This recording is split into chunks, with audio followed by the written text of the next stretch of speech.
बळीराजाचं पहिले माल्यार्पण करून मग आपल्या मनोगताला सुरुवात करूया।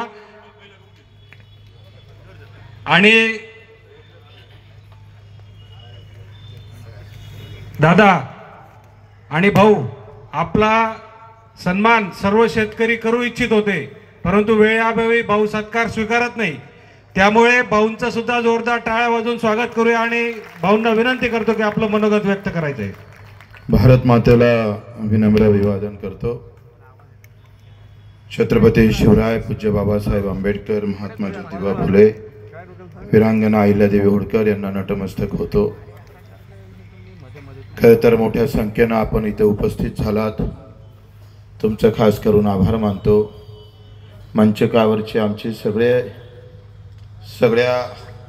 पक्षाचे लोक असेल, सर्व संघटनेचे लोक असेल, राजाभाऊ असेल, बरं वाटलं मी हे सगळे लोक एवढे सगळ्या पक्षातले लोक थोडी पार्टी बाजूला ठेवून मी शेतकऱ्यासाठी लढायला आलो, एवढ्या आधार या शेतकऱ्याला भरपूर होऊ शकतं।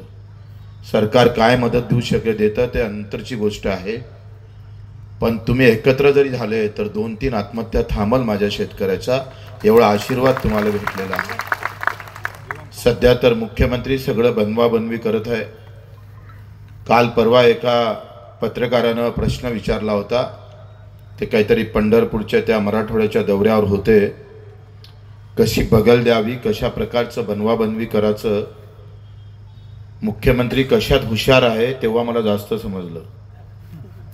पत्रकारानं प्रश्न विचारला का पंजाबच्या सरकारनं 50,000 रुपये दिले, आपलं सरकार किती पैसे देणार?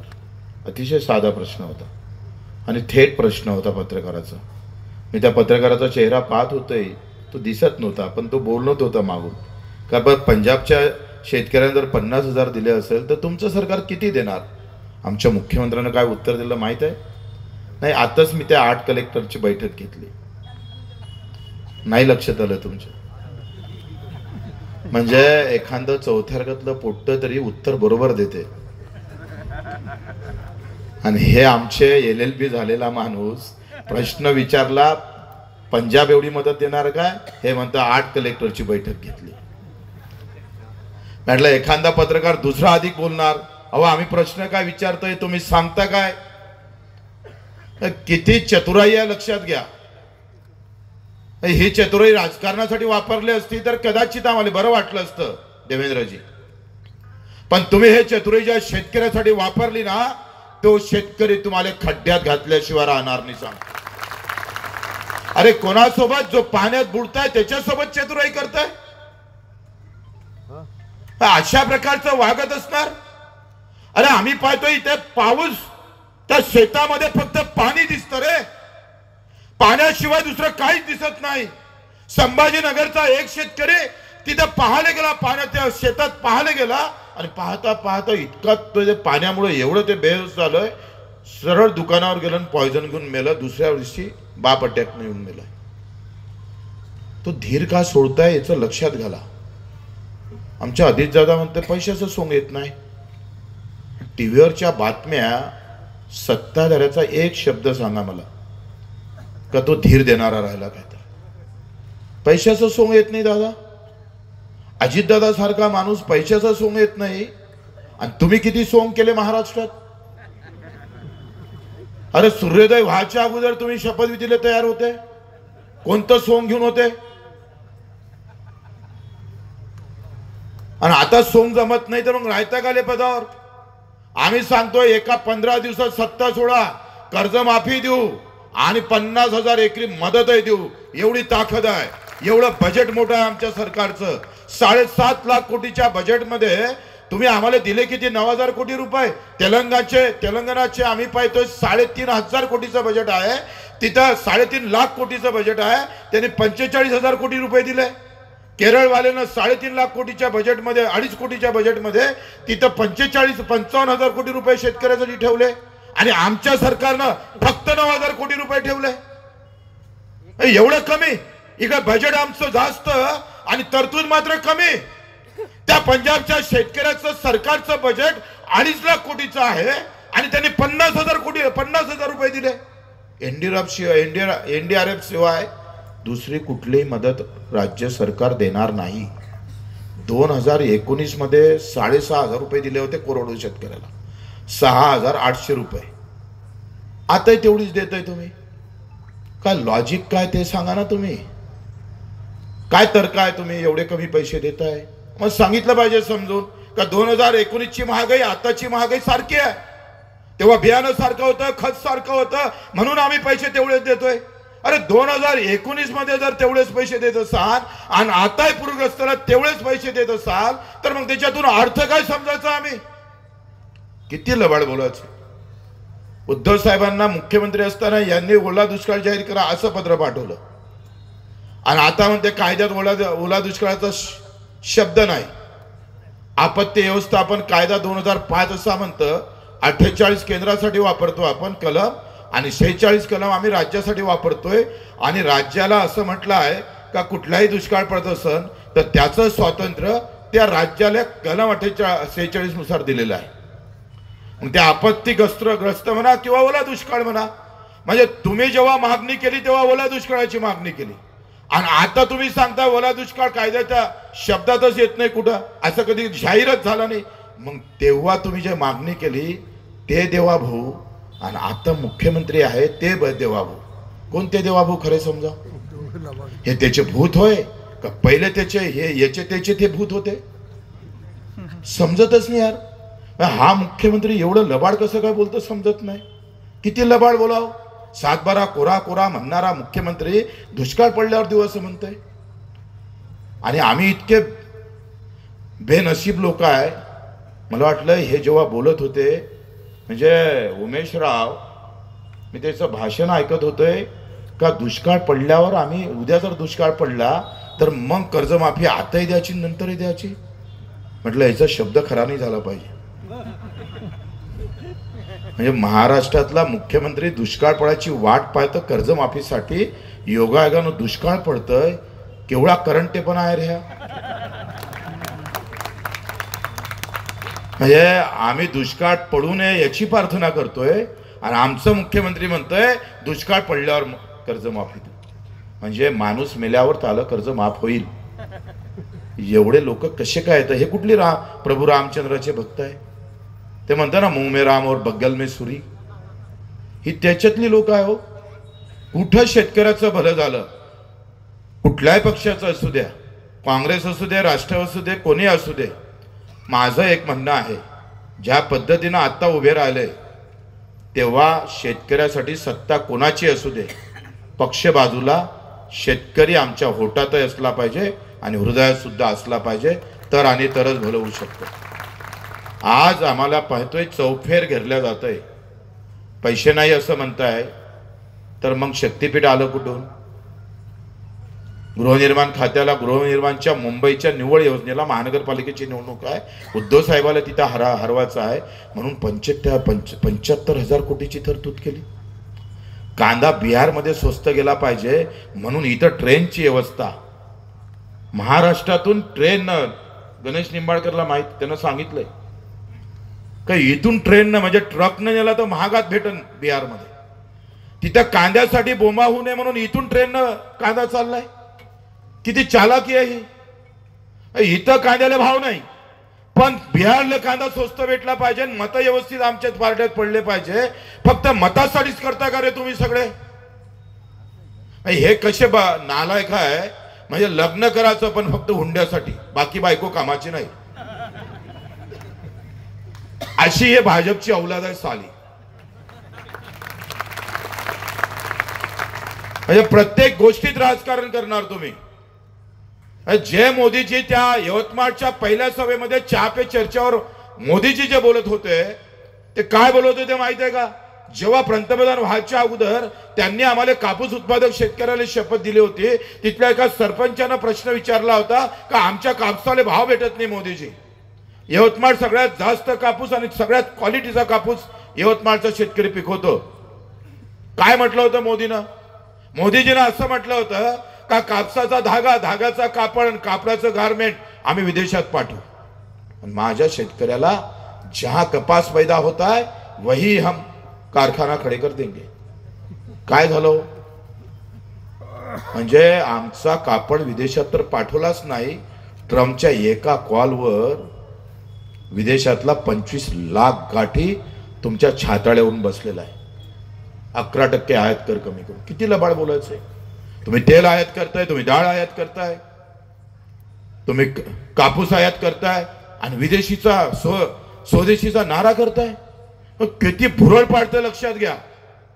एका हातानं स्वदेशीचा नारा आवाज द्यायचा आणि दुसऱ्या हातानं आम्ही पाहतो विदेशातल्या सगळ्या वस्तू आमच्या छाताड्यावर येऊन मारायच्या. एका ते म्हणतो ना कलम कसाई, 11% जर आयात कर कमी झाला नसता तर कापसाचा येणं आमच्याकडे कमी झालं असतं. आमचं जर कापूस कमी आला असता तर आम्ही सांगतोय कापसाचा भाव बाजारात मध्ये किमान 7,500 ते 7,000 राहिला असता. आज काय भाव आहे का कापसाचे? 5 ते 6 हजाराच्या खड्या मधात खेळताय. आता 3,000 आहे, पुढे 4,000 आहे. एका क्विंटल माग या कापसाच्या भावाची शिफारस झाली 11,000 रुपये पर क्विंटलची 15% नफ्यानं. हे आम्ही शिफारस केली नाही, राज्य सरकारनं केली. राज्याचा कृषी मूल्य आयोग आहे, जे पटेल आहे ते सगळे भाडेतट्टूच आहे, तो बीजेपीचा आशा पटेल, तो त्यानं शिफारस केली का 15% जर नफा घ्यायचा असेल तर किमान कापसाले 11,000 रुपये भाव भेटला पाहिजे. आणि केंद्र सरकारनं या 11,000च्या शिफारसीनंतर केंद्रानं जे भाव जाहीर केले ते 8,110 रुपये आहे. 3,000चा फरक आहे. म्हणजे 15% नफा जर तुम्हाला लागत असेल तर 11,000 रुपये कापसाले भाव भेटल्याशिवाय 15% नफा भेटत नाही. हे काळ्या दगडावरची पांढरी रेष आहे. आता तू कापूस जर केंद्रानं 8,000 रुपये 8,100 रुपयानं जर जाहीर केला असेल तर 20% घाट्यानं विकावं लागतं का नाही विकावं लागत? हा घाट्याचा सौदा हमी भावामध्ये आहे, लक्षात घ्या. सरकार घाट्याचा भाव जाहीर करते. एका क्विंटल मागे 3,000 गेले. मी मोदीजीला पत्र लिहिलं का मोदीजी तुम्ही चहा विकत होते ना, मग तो चहा विकत होते तर त्या चार्ट मध्ये किती टक्के नफा घ्यायचे मोदीजी तुम्ही सांगा एकदा लोकांना कि मैं जहां चाह बेचता था वो इतना मुनाफा लेता था. अरे एक इतकुशा कपामध्ये तुम्ही अर्ध पाणी टाकत होते मोदीजी, त्याच्यात अर्ध दूध टाकत होते, मग थोडीशी चहा पत्ती टाकत होते, थोडी साखर टाकत होते आणि खालून त्याला स्टोव लावत होते. झालं, संपलं ना तुमचा सगळा धंदा. 100% नफ्यानं चहा विकला मोदीजी आणि आम्हाला 15% नफ्यानं भाव भेटत नाही. भाई और बहिणो, आवाज तर असा राहायचा त्या निवडणुकीच्या काळात असं वाटतं मोदीजीला अलिंगन घेऊन 2-3 मुके घ्या. भाई और बहनों, किसान के भी अच्छे दिन आएंगे. दोनों भाई गायब आहे, बहीण कुठं लपली पताच नाही. त्या लाडक्या बहिणीला दिले 1,500 आणि एका क्विंटल कापसामध्ये लुटलं 3,000. 7,000 5,000चा पकडला तर 5,000ची लूट आहे. लाडक्या बहिणीला 1,500 दिले आणि इकडे क्विंटला माग 5,000 लुटलं. एका क्विंटल मध्ये 3 लाडक्या बहिणी होते. भावाले लुटायचं आणि बहिणीला द्यायचं. बरं, एवढे बहादर साले हे, एवढे बदमाश आहे. चंगू मेंगूची गँग बरी होती, त्याच्यापेक्षा डेंजर आहे. यांनी त्या निवडणुकीच्या काळात 3 महिन्याचे पैसे लाडक्या बहिणीच्या खात्यात टाकले. 3 महिन्याचे पैसा नव्हता तेव्हा, पण कर्ज काढून टाकले. मग आता तेव्हा पैसा आम्ही पाहतो त्या लाडक्या बहिणीला जे पैसे दिले ते तिची परिस्थिती पाहून दिले नाही. तुम्हाला मत पाहिजे होतं. आज आम्ही फसलो आहे तर पैशाचं सोंग कसं करा. मग लाडक्या बहिणीच्यावर जे सोंग केलं दादा ते आता कर. नाही जमत असेल तर आठवण करून येतो. या जिल्ह्यातले 3 आमदार आहे, 3 मंत्री आहे आणि केळी काय भावानं विकावं लागते आम्हाला. आणि बोर्डाचे भाव काय? ते गुलाबराव म्हणतंय गावात येऊन दाखवा. मी गावात गेलतोय ते म्हणते आता वेशेवरून परत गेले. मी पाहुणचार करून ठेवला होता म्हणे काय भाकर गिकर खानदेशी. मी त्यांना सांगितलं कर्जमाफी झाली का विदर्भाचा ठेचा घेऊन येतो, भाकर घेऊन येतो, एकत्र खाऊ. सहा आले आपण. हे गुलाबराव पक्षप्रेमापोटी आणि त्या पदाच्या पोटी उद्या असं नाही म्हणावतंय ना का आता कापसाले भाव नाही, तुमच्या केळीले भाव नाही, गुलाब लावत जा, एवढंच सांगायचं राहिलंय. त्या कमळवाल्याच्या ह्याच्यात हा गुलाब बरा दिसत ना. संकट मोचन पुऱ्या महाराष्ट्राच्या इथंच, आणि केळीसाठी यायचं कुठंच दिसत नाही. अरे एखादी बयाबायाचा तर हनुमानजी होणार राजा, मागून ढुंगणा मागून एक शेपटी लावून टाक, उडून फिर तरी ते भाव तरी वाढत. हे सगळे आम्ही पाहतो, हे सगळे पक्षाचे पिलांटू आहे. पद भेटलं म्हणजे संपला विषय.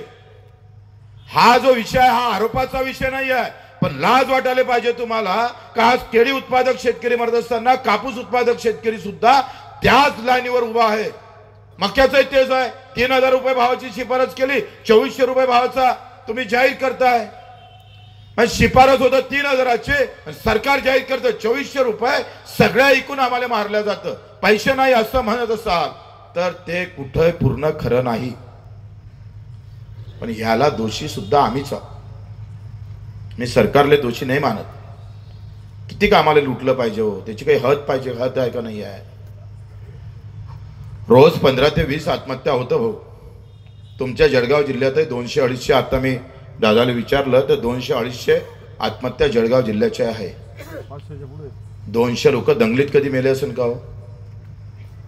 स्वातंत्र्याच्या लढ्यात एवढे गेले नसन तेवढे या व्यवस्थेनं मारलं आम्हाला.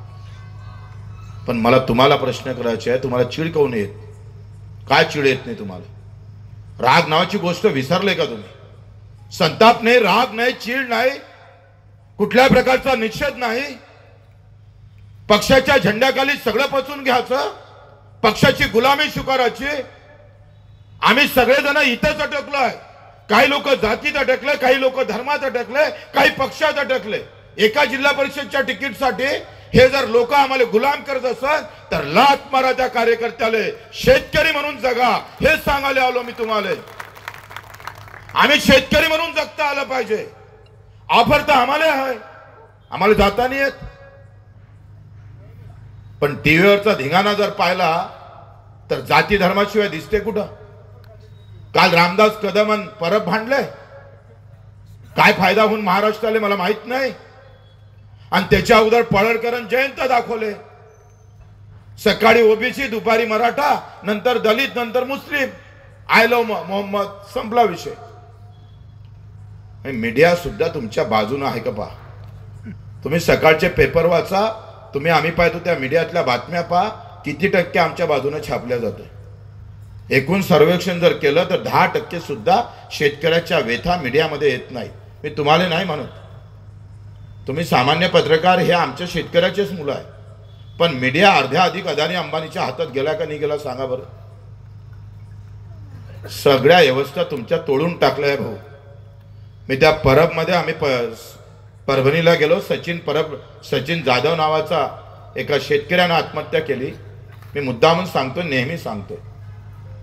मला त्यावरून लक्षात येते का आम्ही किती आम्ही पाहतोय, किती थंडे झालो आहे, किती सहनशीलता आमच्यामध्ये आलेली आहे. अहो तो बैल तरी लात मारते हो आमचा. मागून गेला तर कमसे कम एक लात मारतो, समोर आलं तर शिंगावर घेतो.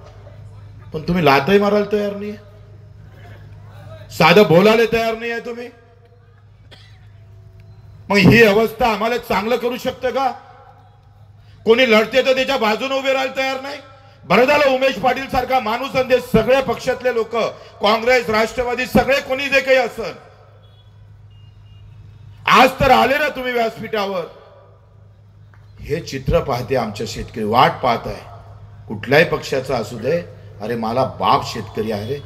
ज्या मायेनं आम्हाला 9 महिने पोटात ठेवलं त्या मायेचं स्वप्न पूर्ण करण्यासाठी तरी थोडेसे लढा रे. काय वाईट करतो रे आम्ही? कुठल्या वाईट गोष्टीनं आम्ही पैसे कमावतोय? प्रचंड मेहनत करतो का नाही आम्ही? रात्रीचा दिवसा लाईट मिळत नाही तर रात्री जातो आम्ही. 40,000 कोटीचा नुकसान आहे फक्त मी सर्वेनी केलेला आहे. ह्या वन विभागाचा सर्वे आहे. 40,000 कोटीचं नुकसान आहे शेतकऱ्याचं वन्य प्राण्यामुळं. औषधीला मेले वेगळे, खताच्या भेसळमुळे मेले वेगळे. उद्या निसर्ग मारतं वेगळा आणि निघालेलं पीक रानडुक्कर खातं वेगळं. जगतंय कसं आम्ही? मग असं जगण्यापेक्षा लढणं परवडतं ना आम्हाला. इकडे असं पाय घासून मेल्यापेक्षा जो आम्हाला पाय घासायला लावतो ना त्याला पाय घासायला लावा साल्याला. त्यांना तुळवा. आणि आम्ही तुळवणारच. आम्ही फक्त सांगत नाही. त्या दिवशी तो कलेक्टर वाचला नाही तर थोबाडीत मारलं असतं साल्याच्या. आणि कलेक्टरच्या ऑफिस मध्ये जाणं, कसं जावं, काय जावं, किती लोकांना जावं, काय घोषणा करावं, हे कुठले नियम आहे तुमचे? म्हणजे आम्ही काय म्हटलं होतं, कलेक्टरनं रस्त्यावर यावं, निवेदन घ्यावं, एवढीच साधी मागणी ना. आणि आम्ही घुसलो तर गुन्हे दाखल. त्या गुन्ह्या घेण्याले कोण घबरावतं रे? 350 गुन्हे दाखल आहे. ये तो हमारे लिए बोनस है. आम्ही याला घाबरत नाही. जेवढा डाव आम्ही तारखेवर येतो ना तेवढे वेळा हंगामा करत जाऊ. थांबणारा बच्चू कडू नाही आहे. माझ्या आडनावातच कडू आहे. तो शेतकऱ्यासाठी गोड राहील आणि सरकारसाठी कडू राहणार आहे कायमचं. मी ज्या सचिन जाधवाची गोष्ट सांगत होतोय त्याची हकीकत सांगत होतोय. मी परभणीच्या एका जिल्ह्यात गेलोय आणि मला समजलं सचिन जाधवाच्या एका तरुण पोरानं आत्महत्या केली. 3400 रुपये सोयाबीन विकला भाऊ. 3400 रुपये. ज्या व्यापाऱ्याकडे विकला त्या व्यापाऱ्यानं अर्धे पैसे दिले नाही. तो ठाणेदाराकडे गेला. ठाणेदारानं सांगितलं तो व्यापारी आहे, तो मोठा आहे, चांगला आहे, तो विनाकारण खोटी तक्रार देऊ नको. शेतकऱ्याला खोटं पाडलं. तक्रार घेतली नाही. आमदाराकडे गेलं तर आमदार म्हणे व्यक्तिगत तक्रार आहे, मी त्याच्यात पडत नाही. काय करणार आहे? म्हणजे पहिलेच भाव कमी, त्याच्यातही अर्धे नाही भेटले. काय मानसिकता राहील हो शेतकऱ्यांची? तो मरण पत्कारता हा त्याचा गुन्हा आहे. कधी आत्महत्या करू नये. आला टाइम तर झोडून टाका साल्याले, पण आत्महत्याचा विचार नको आणू. त्या सचिन जाधवानं कोणीच काय करत नाही म्हणून खिशात बॉटल घेतली आणि एसटी मध्ये आत्महत्या केली. बायकोले माहीत झालं आणि बायकोनं आत्महत्या केली. PM जेव्हा झालं तेव्हा बायकोच्या पोटात 7 महिन्याचं बाळ होतं. एवढी वाईट व्यवस्था उघड्या डोळ्यानं हा महाराष्ट्र पाहतोय. मोगलांच्या काळात जसे घोडे यायचे ना टप टप करत, त्या आमच्या बाय बाबळ्यांना जसं चिरफाड करून जायचं ना भाऊ. फक्त आता दिसाले घोडे नाही, त्या गाड्यावर आलेले लोक आहे. हे सगळे वाईट वाटत होते. म्हणतं करे तेव्हाच हातात बंदूक घ्याव आणि सरळ निघाव साल्याला. इतकी वाईट अवस्था आहे. त्याच्यापेक्षा दुर्दैवी गोष्ट काय आहे भाऊ, का मी ज्या गावात गेलो ना तर एकाही माणसाच्या चेहऱ्यावर निषेधाचे भाव नव्हते. कोणाला राग नव्हता, संताप नव्हता, साधं बॅनर लागलं नव्हतं. कुत्र्याची मौत आहे असं संताप याचा ह्या लोकांचे थोबाड पाहून. का तुम्ही एवढे निर्लज्ज कसे झाले रे? का राग नाही आला तुम्हाला? 2 प्रेत, त्याच्यातलं 7 महिन्याचं बाळ मेलं. 1 दिवस तर गाव बंद करायला पाहिजे होतं रे तुम्ही. तो जाधव जर जाती धर्माच्या लढाईत मेला असताना दंगलीत, गावच्या गाव पेटवले असते तुम्ही. वेळ लागला नसता. आम्ही थांबा म्हटलं असतं तरी तुम्ही टेबे हातात घेतले असते. हेच राज्यकर्त्यांना शिकवलं तुमच्या डोक्यात. हा भूत घातलेला आहे. जातीसाठी मरा, मातीसाठी नाही. बटेंगे तो कटेंगे, एक है तो सेफ है, नाही तर फतवा. मरतोय कोण? आम्ही मरतो रे. त्या सचिन जाधवाची चूक तरी काय? हे अतिशय वाईट व्हायला चाललेलं आहे. सहन शक्तीच्या बाहेर आहे भाऊ, बाहेर आहे सगळं. हा मोर्चा आमचा 28 तारखेचं आंदोलन हे फक्त भामी भावाचं नाही आहे भाऊ. हे फक्त कर्जमुक्तीचं नाही आहे. मी शेतकरी अजून जिवंत आहे हे दाखवासाठी आंदोलन करायचं आहे मित्र. हे दाखवासाठी करायचं. कोण मी माझं नेतृत्वात आहे तुम्ही यावं मी मोठं व्हावं, बिलकुल नाही. बच्चू कडू मतासाठी हे गणित कधीच मांडणार नाही. हे बेमाने आम्ही कधीच करणार नाही. 350 गुन्हे दाखल केले. विचारा त्या दिव्यांगाला कशा पद्धतीनं लढलो आम्ही. ज्या सभागृहामध्ये 1 लक्षवेधी दिव्यांगाची नव्हती त्या सभागृहामध्ये बच्चू कडूनं 8 लक्षवेध्या मांडल्या. प्रत्येक भाषणात बच्चू कडू दिव्यांग आणत होता, शेतकरी आणत होता. त्या मंत्र्याचं घर घेरलं आम्ही. राम मोघे नावाचा मंत्री होता, त्याच्या घरात आम्ही 2 दिवस थांबलो भाऊ. आम्ही घरात घुसलो, मंत्री गायब. मला पृथ्वीराज चव्हाणचा फोन आला, म्हणे मी मीटिंग करतोय. म्हटलं ते मीटिंग मला सांगू नका, बाजूनच तुमचं घर आहे, तुमच्या घरात घुसल्याशिवाय राहणार नाही. अरे ज्याला 2 पाय नाही, हात नाही, डोळे नाही, कानाला ऐकायला येत नाही, तो दीपस्तंभामध्ये तो महाजन किती मेहनत करतोय, मी त्याचं पाहून आलोय. अरे पोटातल्या बाळाला जशी निसर्गाने ती माय जपतं ना, तसं ते दिव्यांगांना जपतंय. आणि आमचं सरकार पाय नसणाऱ्यांसाठी आंदोलन करावं लागतं या देशामध्ये. एवढी वाईट अवस्था हो. कुठल्या कातडीची आहे तुम्ही? काही तर गोष्टी बगर आंदोलनाच्या झाल्या पाहिजे का नाही झाल्या पाहिजे? ही मानसिकता संपली आहे. एक आमदार मला म्हणतो, काय याच्या मागे लागलाय, किती मतं यांचे. मी त्याला सांगितलंय, बच्चू कडू मतासाठी करत नाही, या दिव्यांगाचे आशीर्वाद मला बालाजीपेक्षा अधिक जास्त महत्वाचे वाटतं, पंढरपूरपेक्षा जास्त महत्वाचे वाटतंय, म्हणून करतोय आम्ही ही लढाई. आम्ही पाहतोय पैशाची लढाई आहे, हे जातीभेद धर्मभेदाची लढाई नाही आहे, अर्थभेद की लढाई आहे. या अर्थाच्या लढाईसाठी आम्हाला लढावं लागेल. आणि अर्थ नाही तर अर्थ नाही, जीवनात काही महत्वाचं नाही. येणाऱ्या काळात पोरं लग्न होईल का नाही होईल अशी अवस्था आहे. मला 42 तरुणांचे फोन आले, पत्र आलं का 45 वर्षाचं झालोय, लग्न होत नाही, बच्चे हो काय करावं. पोरी द्यायला तयार नाही तुम्हाला. चपराशी असन, कुठं असन, झोपडीत राहत असन, तरी त्याच्यासोबत लग्न होऊ शकतं. पिढ्याना पिढ्या बर्बाद होत चाललेल्या आमच्या, आणि आता एकत्र होण्याचं काम आम्हाला पाहतोय खऱ्या अर्थानं निर्माण झालं पाहिजे. 1200 रुपयाची केळी 500 रुपयाला विकायला लागत असत तर एका इकडे आमचे मोदीजी मेक इन इंडिया आणि मेड इन इंडिया म्हणायचे, तर मग मेक इन इंडिया आणि मेड इन इंडिया मध्ये केळी बसत नाही का मोदीजी? का बरं निर्यातीला सबसिडी देत नाही केळीच्या? जगाच्या पाठीवर केळीचे भाव अतिशय चांगले आहेत. मग आमची केळी तिकडे पाठवायची तुमचं धाडच का नाही होत? का केळी खाल्ल्यानं मरते का कोणी नाही खाल्लं तर? कांदा तुम्ही म्हणताय का कांद्याचं आंदोलन झालं म्हणून तुम्ही कांदा वाढवत नाही किंवा निर्यात करत नाही, मग केळीला निर्यात करायला काय जातो हो? साध्या गोष्टी आहे. सरकारला निर्यात शुल्क भेटू शकतं, पैसे भेटू शकतं. 2022-23 मध्ये कांदा निर्यातीमध्ये 42,000 कोटी भेटले सरकारला, त्याच्यातले 28,000 कोटी व्यापाऱ्याला भेटले. 2,000 कोटी सरकारच्या तिजोरीत जमा झाले. म्हणजे तुमच्या खिशाला एक खडकूचा खर्च न लागता फक्त धोरण आखा लागते, तरी सरकार ते करत नाही. आमचे खासदार बोलत नाही, आमचे आमदार बोलत नाही. मंत्रीपद म्हणजे झालं, सगळं संपलं तुमचं, आणि तुम्ही त्याला बोलत नाही. एक तरी शेतकरी सांगा बरं, कुठलाही राजकारणी जेव्हा मत मागायला आला तेव्हा कोण म्हटलं का कापसाले भाव देतो द्या मग मत मारतो म्हणून? एवढं तरी तोंड उघडलं का आमचं कधी? आम्ही बोलतच नाही. निवडणुकीतला हा मुद्दा झाला पाहिजे. निवडणूक या मुद्द्यावर लढल्या गेली पाहिजे. या मुद्द्यावर आम्ही मतदान मारलं पाहिजे, कोणत्याही पार्टीचा राय. पण मुद्दे सोडून बोलत असाल तर हक्काची लढाई संपलेली असेल तुमची. आम्ही बोलून काही होणार नाही. लढून लढून लढणारा थकन, जसे शरद जोशीच्या घर संसार उद्ध्वस्त होऊन हाती काहीच आलं नाही. किती लढले शरद जोशी, विदेशातून आले, तिथल्या 2.5-3 लाखाची नोकरी सोडली, घर संसारावर सगळं आम्ही पाहतोय उघड्यावर टाकला, रक्त बांबळ झाले आयुष्यामध्ये, आणि पत्नीनं आत्महत्या केली. आणि त्या शरद जोशीले आम्ही लोकांना विधानसभेत पाडलं का नाही पाडलं? फक्त जोशी होते म्हणूनच पाडलं ना तुम्ही? तुमच्या जातीचा नव्हता ना तो.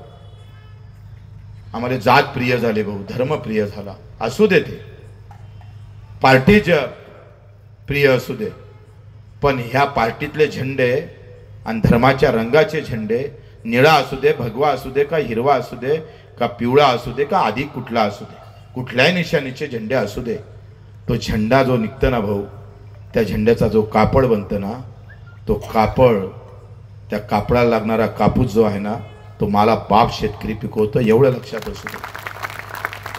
तो पांढऱ्या रंगाचा कापूस अनेक रंगात जरी विभागून टाकत असाल तर माझा बेरंग होऊन येऊ नका. आम्ही सगळे बेरंगी झालेलो. एका रंगानं उठा, एकत्र व्हा, शेतकरी म्हणून जगा.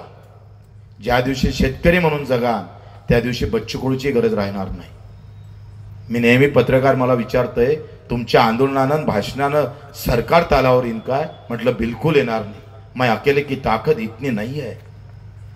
पण मला आत्मविश्वास आहे माझा शेतकरी जर पेटून उठला तर सरकार एका दिवसात तालावर आल्याशिवाय राहत नाही. कारण संख्या आमची जास्त आहे. हो, संख्या आमची जास्त आहे हिंदुस्थानामध्ये. जगाच्या पाठीवर शेतकरी नाही म्हटलं तरी 60% आहे.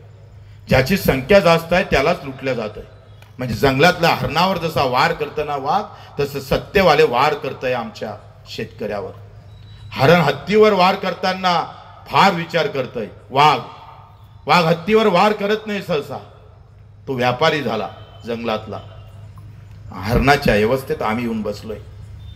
एकानं यावं आणि लुटून लचके तोडून त्याला खावं. कुठली व्यवस्था चांगली झाली? विचारा 3 मंत्र्याला कुठला हॉस्पिटल चांगला आहे म्हणून.